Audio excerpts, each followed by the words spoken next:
ಬಳಪ ಹಿಡಿದ ಭಗವಂತ ಇರುತ್ತಾನೆ ನಮ ಸುತ್ತ ಅವತಾರ ನಾನಾ ರೂಪವೋ ನಮ್ಮೆಲ್ಲ ಹಣೆ ಬರಹ ತಿದ್ದಿ ಬರೆಯಲು ಕತ್ತಲೆಯಿಂದ ಬಂತ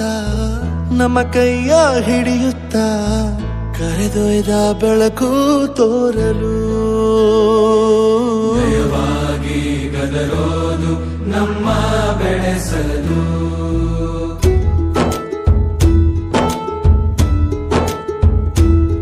ಭಾಷೆ ಅಮೃತ ಕುಡಿಸೋ ತಾಯಾಗಿ ಭಾಷೆ ಅಮೃತ ಕುಡಿಸೋ ತಾಯಾಗಿ ಭವಿಷ್ಯ ಬರೆವಂತ ತಂದೆ ನೋವಾಗಿ ಬರೆವಂತ ತಂದೆನುವಾಗಿ ಚಂದದ ಜೀವನನ